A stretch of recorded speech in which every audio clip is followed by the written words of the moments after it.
බරක්. කාටවත් කියන්න බැරි, කියන්න බය අමුතු විදිහේ ආදරයක්.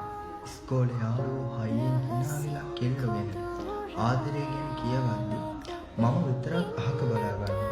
මගේ හිතේ තියෙන රහස කාටවත්ම නොතේරෙන නිසා. ඇයි මට විතරක් මෙහෙම වුනේ? මගේ හිතට දැනෙන දේ වැරදි. ලෝකේ වැරදි කියන මේ හැඟීම මගේ පපුව ඇතුලේ මාව හිර කරනවා.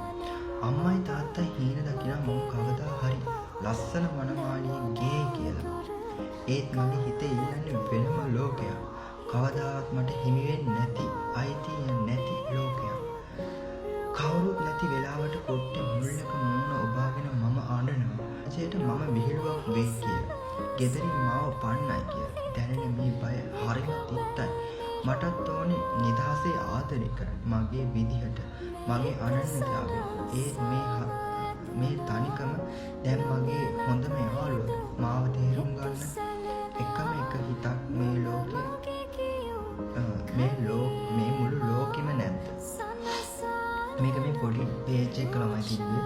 ඉතින් මම මේ පේජ් එක කියවද්දි ඇත්තටම මගේ අතීතෙට මමත් ගියා.